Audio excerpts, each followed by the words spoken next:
அனைவருக்கும் வணக்கம். இந்த பதிவில் நம்ம எதை பற்றி பார்க்க போகிறோம்னு தெரிஞ்சுக்கிறதுக்கு முன்னாடி மறக்காமல் நம்ம சேனலை சப்ஸ்கிரைப் பண்ணிக்கோங்க. கூடவே பெல் பட்டனையும் கிளிக் பண்ணிவிட்டு ஆளுங்கிற ஆப்ஷன் கொடுத்துட்டிங்கன்னா நான் போடுற வீடியோக்கள் எல்லாமே மிஸ் ஆகாமல் நோட்டிஃபிகேஷனில் வந்துடும். இந்த பதிவு ரொம்ப ரொம்ப முக்கியமான பதிவுங்க. குறிப்பாக யாரெல்லாம் தீராத கடன் பிரச்சனையில் சிக்கி தவிச்சிட்ருக்குறீங்களோ, இந்த கடன் தொல்லையால் நான் நிம்மதியாக தூங்கி பல நாட்கள் ஆகுது, நிம்மதியாக சாப்பிட்டு பல நாட்கள் ஆகுது, குடும்பத்தோடு சந்தோஷமாக இருந்து பல நாட்கள் ஆகுது அப்படின்னு நினைக்கிறீங்களோ, அவங்க எல்லாருக்குமே இந்த பரிகாரமானது ஒரு வரப்பிரசாதமாக இருக்கும் அப்படின்னே சொல்லலாம். நான் எப்பவும் சொல்கிறது தாங்க, சாதாரணமான பரிகாரம் கூட நம்ம செய்யக்கூடிய நாட்கள் விசேஷமானதாக இருந்துருச்சு அப்படிங்கும்போது அது அதிகப்படியான பலன்கள் கொடுக்கும், ஃபாஸ்ட்டான ரிசல்ட்டை கொடுக்கும் அப்படின்னே சொல்லலாம். அதன்படி பார்க்கும்போது இப்போ நான் சொல்லக்கூடிய இந்த பரிகாரத்தை நீங்கள் இந்த நாளில் செய்கிறது சிறப்பான பலன் உங்களுக்கு கொடுக்கும் அப்படிங்கிறதுல எந்த ஒரு சந்தேகமும் வேண்டாம். இன்றைக்கி ஜூலை மாதம் 22ஆம் தேதி, ஆடி மாதத்தின் 6ஆம் தேதி நிறைஞ்ச செவ்வாய்க்கிழமை. செவ்வாய்க்கிழமைங்கிறது முருகப்பெருமான் வழிபாட்டிற்கும் அவங்கள அதிதேவதையாக கொண்ட செவ்வாய் பகவான் வழிபாட்டிற்கும் ஏற்றதொரு நாளாக கருதப்படுது. சாதாரணமாகவே செவ்வாய்க்கிழமை நாளில் நம்ம கடன் பிரச்சனை தீரும் பரிகாரம் செய்யும்போது அற்புதமான ரிசல்ட் நமக்கு கிடைக்கும். இது பார்த்திங்கன்னா ஆடி செவ்வாய், ஆடி மாதத்தின் 30 நாட்களுமே விசேஷம் வாய்ந்தது அப்படின்னாலும் ஆடி ஞாயிறு, ஆடி செவ்வாய், ஆடி வெள்ளி இது 3மே தனி சிறப்பு வாய்ந்ததுன்னு சொல்லலாம். அதுவும் இது ஆடி முதல் செவ்வாய், அதனால் ரொம்ப ரொம்ப சிறப்பு வாய்ந்தது அப்படின்னே சொல்லலாம். அடுத்ததாக இந்த நாளை மேலும் விசேஷம் சேர்க்கும் விதமாக இன்றைக்கி ஆடி மாதத்திற்குண்டான தேய்பிறை பிரதோஷமானது இருக்குது. நம்மளுடைய கஷ்டங்கள், கவலைகள், நோய்கள் எல்லாத்தையுமே தேய வைக்கக்கூடிய ஒரு நாள் அப்படின்னு சொல்லலாம்.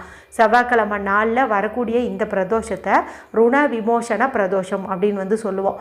ருணம் அப்படின்னா நம்ம வாழ்க்கையில் இருக்கக்கூடிய கஷ்டங்கள், விமோசனம் அப்படின்னா அதிலிருந்து மீண்டு வருவது அப்படிங்கிறது அர்த்தம். அப்போ இந்த நாளில் இந்த சக்தி வாய்ந்த ஆடி முதல் செவ்வாய், அது கூட சேர்ந்து இந்த தேய்பிறை பிரதோஷம் எல்லாமே சேர்ந்துருக்கக்கூடிய இந்த நாளில் இப்போ நான் சொல்ல போகிற பரிகாரத்தை நீங்கள் செய்யுங்க. இந்த பரிகாரத்தை எந்த நேரத்தில் செய்யணும் அப்படின்னு பார்த்தீங்கன்னா செவ்வாய் ஓரை நேரத்தில் செய்கிறது தான் சிறப்புங்க. செவ்வாய் ஓரைங்கிறது காலையில் 6 to 7, மதியம் 1 to 2, இரவு 8 to 9 இந்த 3 நேரங்களில் வரும். இப்போ பார்த்திங்கன்னா நமக்கு காலையில் 6 to 7 அப்படிங்கிறது முடிஞ்சிருச்சு. ஆனால் மதியம் 1 to 2, இரவு 8 to 9 இருக்குது. அதனால் இந்த நேரத்தில் நீங்கள் செய்யறதுக்கு முயற்சி பண்ணுங்கள். ஒருவேளை சூழ்நிலை காரணமாக உங்களால் இந்த வாரமே இந்த பரிகாரத்தை செய்ய முடியவில்லை அப்படிங்கும்போது நீங்கள் அடுத்த வாரம் செவ்வாய்க்கிழமை கூட செய்யலாம். ஏன்னா நமக்கு இன்னும் 3 செவ்வாய்க்கிழமைகள் ஆடி மாதத்தில் இருக்குது. அதனால் முடிஞ்ச அளவுக்கு அந்த 3 செவ்வாய்க்கிழமைக்குள்ளே எப்போவாச்சும் நீங்கள் இந்த பரிகாரத்தை செஞ்சுருங்க. ஏற்கனவே இந்த சக்தி வாய்ந்த நாளில் செய்யக்கூடிய ஒரு வெற்றிலை வச்சு ஒரு பரிகாரம் சொல்லியிருக்கிறேங்க. நேற்று இரவு அந்த வீடியோ போட்டிருந்தேன்.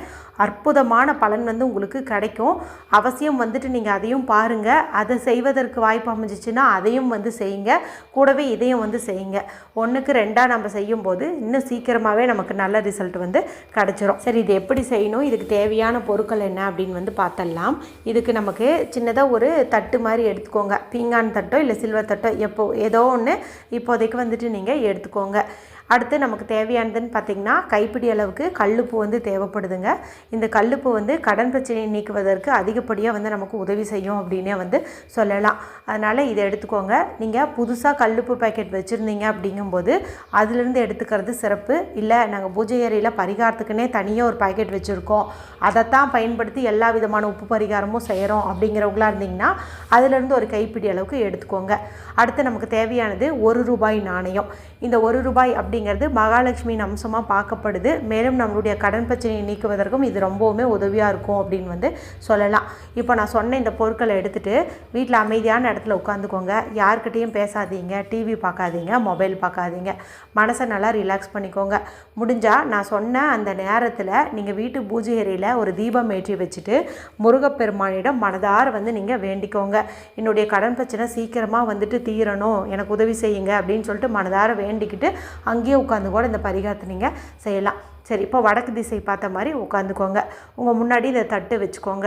அடுத்தது கைப்பிடி அளவுக்கு கல்லுப்பு எடுத்துக்க சொன்னேன் இல்லையா, இப்போ அதை நல்லா உங்கள் கையால் இறுக்கம் கொடுத்து பிடிங்க, நல்லா அழுத்தமாக வந்து பிடிங்க. அந்த கல்லுப்பு வந்து உங்கள் கையை வந்து குத்தணும், அந்த மாதிரி வந்துட்டு நீங்கள் பிடிச்சிக்கோங்க. இப்போ கையில் வச்சுக்கிட்டு என்னோடய கடன் பிரச்சனை தீரணும் அப்படின்னு சொல்லிட்டு நீங்கள் அந்த தட்டில் வந்து போடலாம். இல்லைனா எவ்வளோ கடன் இருக்குதோ அதை சொல்லி நீங்கள் இந்த தட்டில் வந்து போடலாம். அதாவது எனக்கு ஒரு 10 லட்சம் கடன் இருக்குதுன்னு வச்சுக்கோங்களேன், 10 லட்சம் கடன் தீர வேண்டும் அப்படின்னு சொல்லிட்டு இந்த கல்லுப்பு வந்து அந்த தட்டில் வந்து போடுங்க. இப்போ போட்டுட்டு இதை நல்லா வந்து அப்படியே பரப்பி விடுங்க. அதன் பிறகு உங்களுடைய வலது கையினுடைய ஆள்காட்டி விரல், அதாவது ரைட் ஹேண்டினுடைய பாயிண்டிங் ஃபிங்கரை பயன்படுத்தி இந்த உப்பு மேலே அந்த 10 லட்சம் கடன் அப்படிங்கிறது வந்துட்டு நீங்கள் எழுதுங்க. சரிங்களா? தீர வேண்டும் அப்படின்லாம் எழுத தேவையில்லை. எவ்வளோ கடனோ அந்த அமௌண்ட்டை மட்டும் மென்ஷன் பண்ணி எழுதுங்க. 10 லட்சம் கடன், 20 லட்சம் கடன், இந்த மாதிரி வந்து அந்த கல்லுப்பு மேலே உங்கள் விரலை பயன்படுத்தி எழுதுங்க. இப்படி நீங்கள் எழுதுறது யார் கண்ணுக்குமே வந்து தெரியாது. எழுதுகிற உங்களுக்கும் இந்த பிரபஞ்சத்துக்கும் முருகப்பெருமானுக்கும் மட்டும்தான் தெரியும். சரிங்களா? அதனால் நீங்கள் இந்த மாதிரி வந்து எழுதிருங்க. அதன் பிறகு அந்த ₹1 நாணயம் இருக்குது பாருங்கள், அதை உங்களுடைய இடது உள்ளங்கையில் வச்சுட்டு வலது கை கொண்டு மூடிக்கிட்டு மறுபடியும் நீங்கள் மனதார வந்து உங்களுக்கு விருப்பமான தெய்வங்களை வேண்டிக்கோங்க. என்னோடய கடன் பிரச்சனை தீரணும், எனக்கு நிறைய வந்து பணம் சேரணும், அதன் மூலமாக நான் சீக்கிரமாக அடைச்சி முடிச்சிடணும், இந்த மாதிரி வந்து வேண்டிக்கோங்க.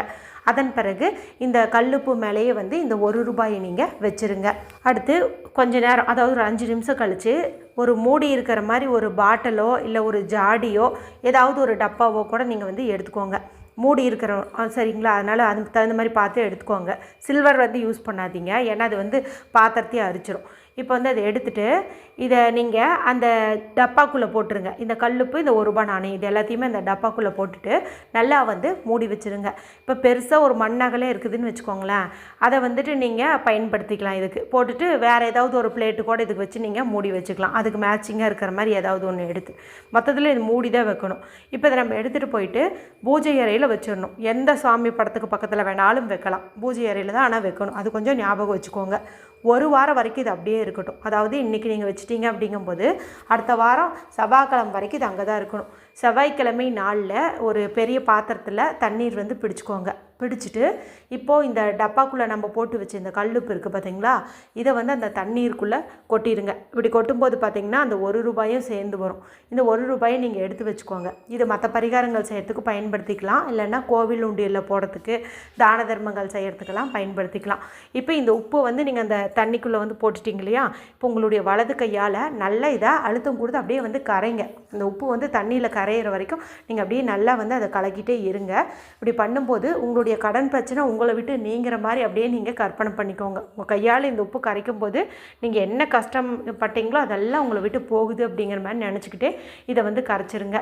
இப்போ இதை வந்துட்டு அப்படியே வாஷ் பேசன் சிங்க் சுத்தமாக இருக்கும்போது அங்கே ஊற்றிடலாம், இல்லைனா வெளியில் எங்கேயாவது மரம் செடி கொடி இருந்துச்சுன்னா அங்கே ஊற்றிடலாம், எங்கே வேணாலும் ஊற்றலாம். நீங்கள் இந்த பரிகாரம் செய்யக்கூடிய நேரம்னு பார்க்கும்போது அது வந்து செவ்வாய்க்கிழமை செவ்வாய் உரையாக இருக்கணும். சரிங்களா? ஆனால் இதை உப்பு கரைக்கணும்னு சொன்ன பார்த்தீங்களா, இது செவ்வாய்க்கிழமையாக மட்டும் இருந்துச்சுன்னா போதும், செவ்வாய் ஓரையாக இருக்கணும் அப்படின்ட்டுலாம் அவசியம் கிடையாது. இப்போ உங்களுக்கு தெளிவாக புரிஞ்சிருக்கும் அப்படின்னு வந்து நம்புகிறேன். ரொம்ப ரொம்ப எளிமையான பரிகாரம், அற்புதமான பலன் தரக்கூடிய பரிகாரம். அதனால் எல்லாருமே செஞ்சு பலனடையுங்க. வீடியோ பிடிச்சிருந்தால் மற்றவங்களோடையும் ஷேர் பண்ணுங்கள், லைக் பண்ணுங்கள். மற்றும் ஒரு பயனுள்ள பதிவில் உங்களை சந்திக்கிறேன். நன்றி, வணக்கம்.